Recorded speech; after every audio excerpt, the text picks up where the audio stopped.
Yes, kama kawaida nawaletea ngoma hii alipiga Kibisawala na CR7 Munyama. Hii bwana CR7 alianzishiwa tege, alafu Kibisawala akaweka, CR7 akauliza viatu. Hapa zikapigwa mixer. Ronaldo akatia hapa buti, akapiga miwili. Alafu akamsubiri. Hii Ronaldo alikuwa anajiamini sana hii. Ronaldo akatoka na mtoto, ujamaa akaweka. Ronaldo akaweka hapa zikapigwa. Ronaldo akalauka. Unaona balaa hilo. Ujamaa akatoka huku, Ronaldo akashika. Ujamaa akashika, Ronaldo akashika. Ujamaa akashika, Ronaldo akashika. Ujamaa akashika. Hapa Ronaldo akaweka humu. Bisawala akasunta.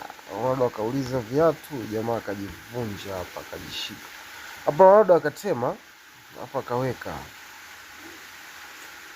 Jamaa wanamuita Kibisawala akalala, hapa akauliza viatu, akapigwa hii. Sasa hii bwana ukisema ule huku limeisha, wanaziba hapa. Hiyo inakuwa kunyavu. Kwa hapo ukipigwa mixer lazima ule afu atembee. Inakaa hivi. Sasa hii hapa hapa waga ni kakipande fulani hivyo, watu waga wanaliwa hela japokuwa kalitoa sare. Inamaanisha haka ukicheza vibaya unafungwa. Yaani ukiondoka ovyo tu umepasuka. Kwa hiyo Kibisawala akatembea na ile akaziba hapa. Akatembea akashika, akatembea naye, akavusha, akakimbiza, akauliza viatu. Kwa hapo ukijichanganya tu umefungwa.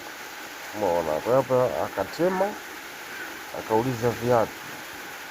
Hiyo tayari kawa Charles. Ikatembea hata kusema uzibe hivi anatembea. Over.